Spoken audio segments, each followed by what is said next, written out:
Et puis la météo à Luxeuil n'est pas terrible, en tout cas elle est meilleure sur Dijon. Et le responsable de patrouille, qui était mon testeur et mon numéro 2 ce jour-là, dit bon, on va se dérouter sur Dijon où les conditions météo sont favorables et ça nous laisse aussi le temps de gérer la panne, etc. Donc là on inverse un peu les rôles, l'équipier devient un peu leader.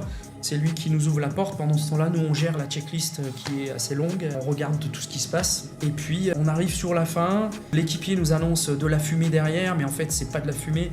On interprète ça comme peut-être le réacteur qui prend feu. Tout est bon dans la cabine. L'avion se pilote. Ça pousse toujours.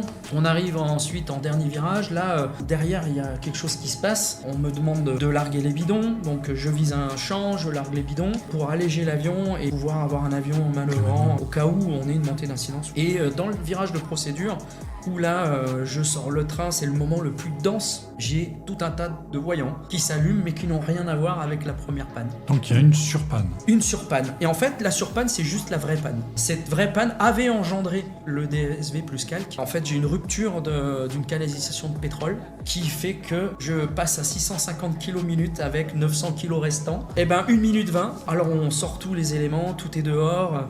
La tour de contrôle me parle, l'équipier me parle, il me dit que ça fume, on sent un peu de brûlé dans l'avion. Enfin, il y a tout un tas de paramètres. Le nav me parle, donc pendant ce temps-là, je pilote. C'est hyper dense. Et il faut prioriser dans l'appareil. Le nav qui me dit, je crois qu'on va s'éjecter. L'équipier aussi. Moi, je dis, bah non, tout va bien. Je vois la piste qui est devant. Et puis, je vois le pétrole qui diminue à vue d'œil. Mais la piste, elle est là, quoi. Donc, on se dit, c'est bon, il reste 20, 30 secondes, 1 minute de vol. On va y arriver. Et là, extinction.